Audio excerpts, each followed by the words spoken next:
Muy bien, ya estamos en comunicación con nuestro próximo entrevistado. Está en línea el escritor y periodista Álvaro Abós. Él es licenciado en Derecho en la UBA, abogado laborista y asesor sindical en Argentina. Después, por razones políticas, viajó a España y luego volvió a la Argentina, donde empezó a publicar varios libros.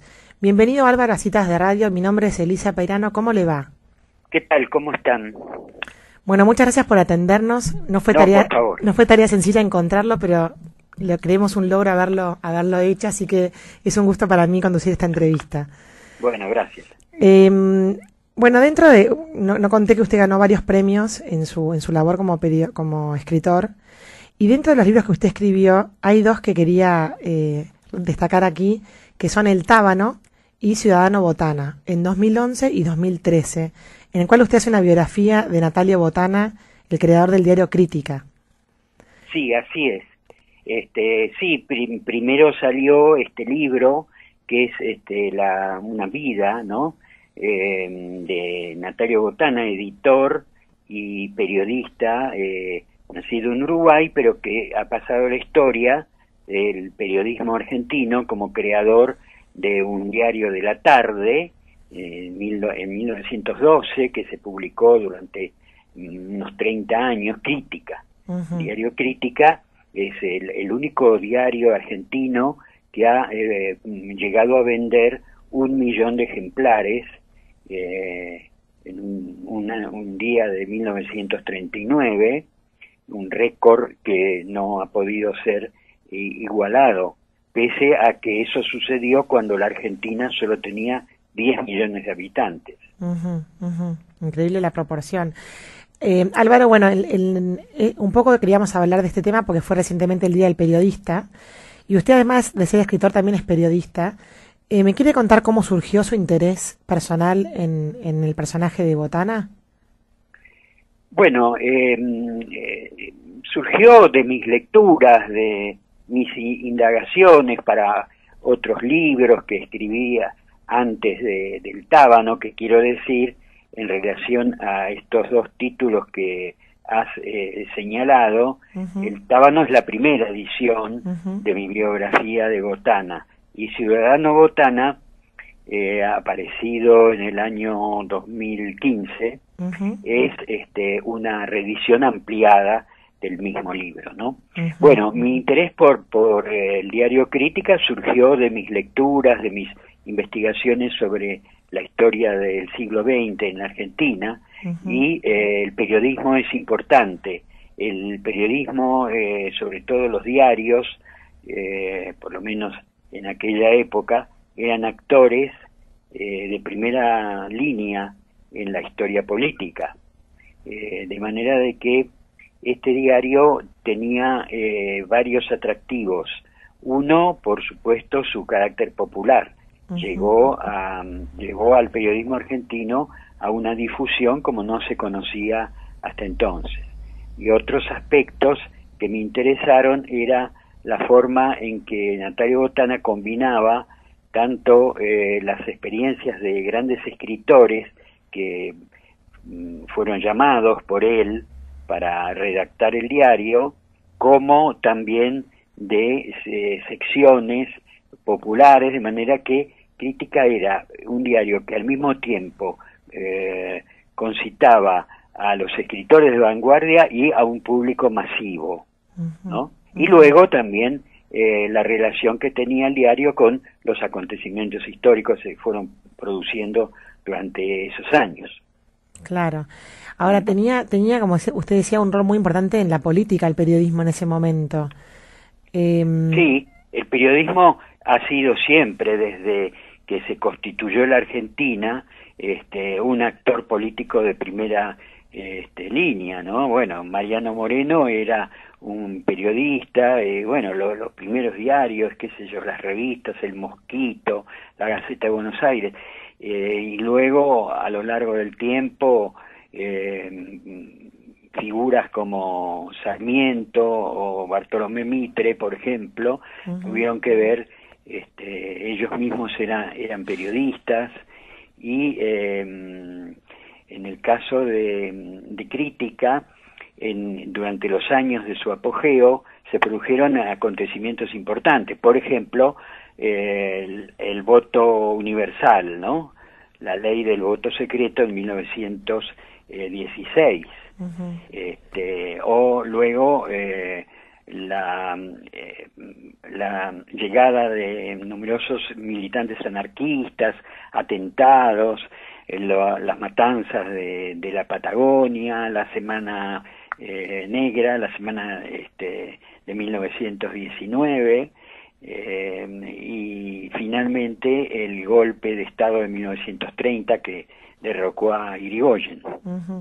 En fin, si uno toma la historia de esos años, la historia del país, bueno, la ve reflejada, por un lado, en un diario que es como un noticiero, es como un film, una película, ¿no?, de nuestra historia, y que también además intervenía.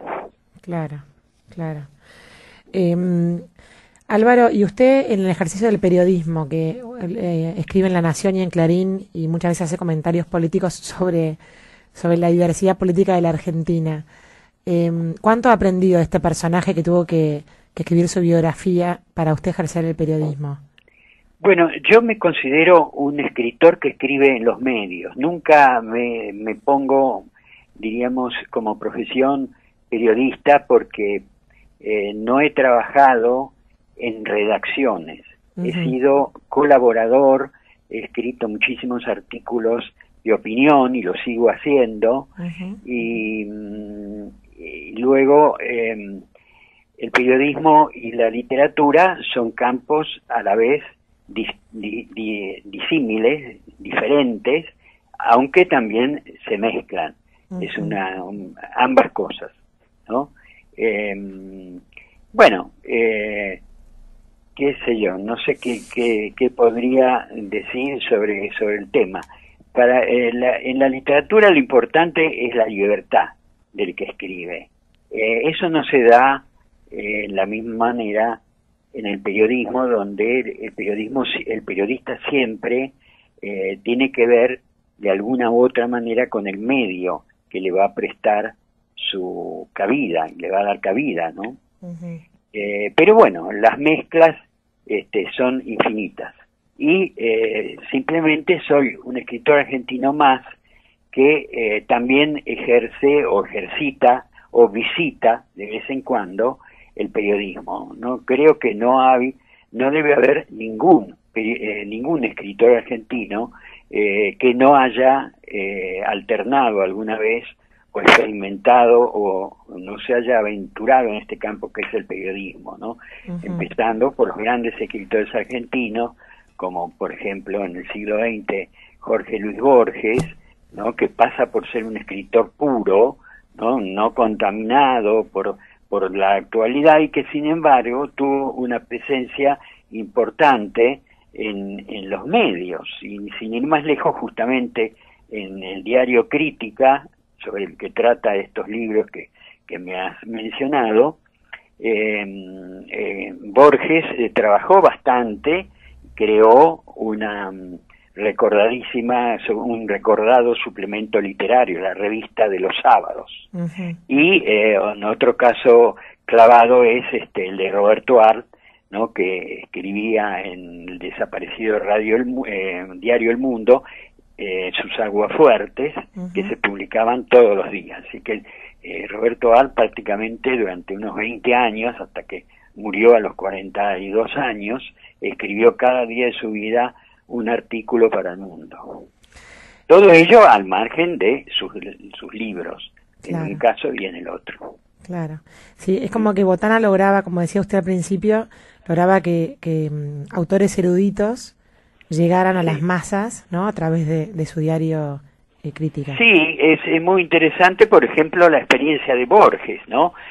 Botana llama a Jorge Luis Borges, que era entonces, en 1933, era un joven ensayista y poeta, ¿no?, y le encarga directamente la dirección de ese suplemento literario que salía los sábados, pero con una particularidad. No le dijo, haga o hace lo que quieras o hace un suplemento literario. Le dijo específicamente, vas a dirigir la revista multicolor de los sábados, un suplemento ilustrado, pero con la condición de que escribas cada número un cuento donde te refieras a estos temas que te interesan, las historias extrañas de bandoleros, de asesinos.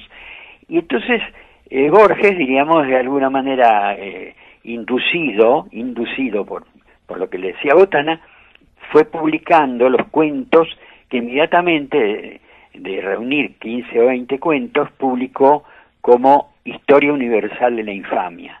Ese libro, que es el primer libro narrativo de Borges, fue publicado semana a semana en las páginas de este diario popular.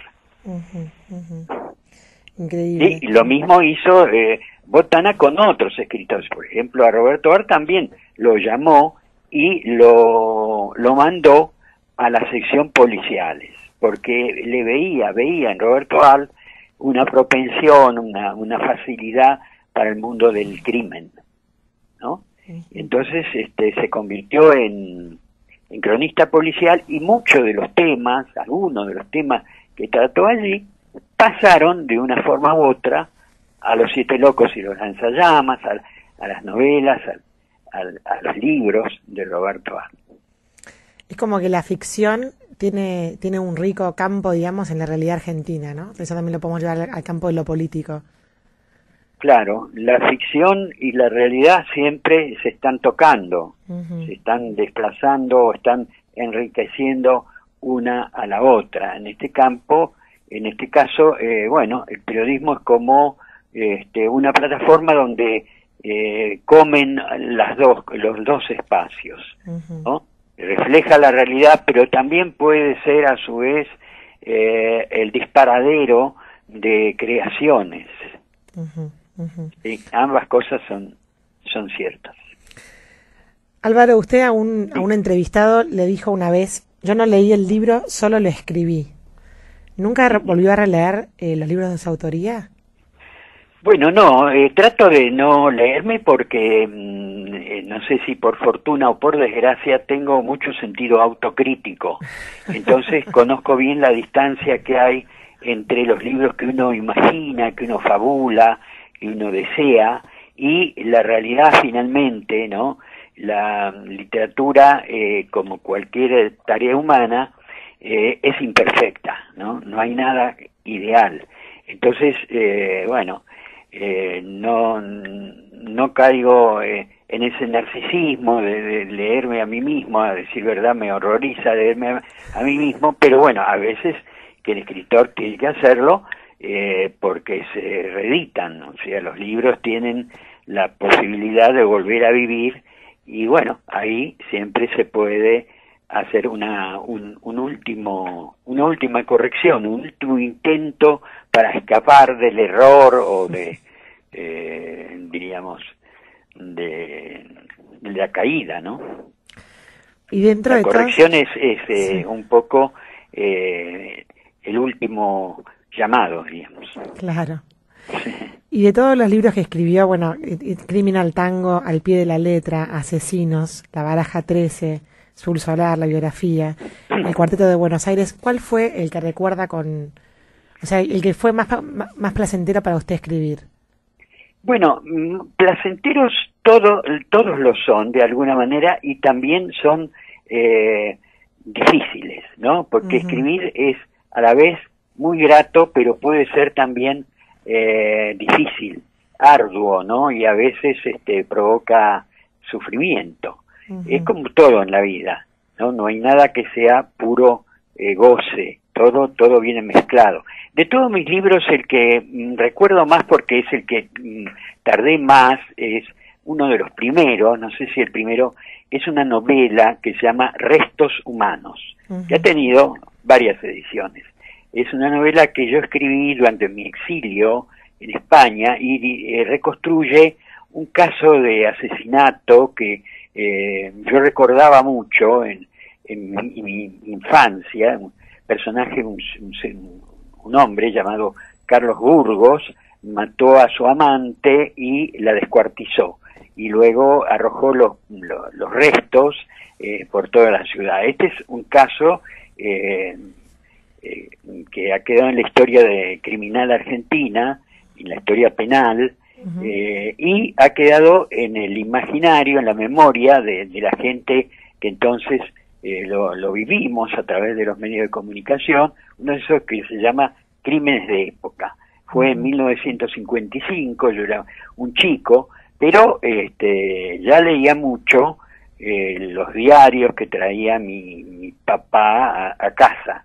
Entonces, yo, como muchos otros argentinos, vivíamos un poco esa psicosis de ese asesino que finalmente fue detenido. Bueno, me pareció que ese crimen, como muchos otros crímenes, también he escrito, es una de mis temáticas favoritas, he escrito sobre otros crímenes, pero ese quedó en mi memoria. Y la redacción de una novela sobre aquel episodio muchos años después, fue una experiencia muy larga, porque coincidió también con otros problemas grandes que tuve en mi vida, como por ejemplo, fundamentalmente, tener que irme del país y luego regresar, en fin. Todo eso me llevó muchos años. Espero que el libro se haya beneficiado de esa larga espera. Buenísimo. Bueno, Álvaro, ha sido usted muy amable, muchas gracias por esta entrevista y la verdad que ha sido un placer para nosotros volver a reflexionar sobre temas como periodismo y la literatura, teniendo en cuenta la efeméride del 7 de junio. Muchas gracias a ustedes por esta posibilidad de conectarme con los oyentes. Un saludo grande. Adiós. Chao. Bueno, y así pasaba el escritor, abogado de profesión, pero un gran escritor argentino, Álvaro Abos.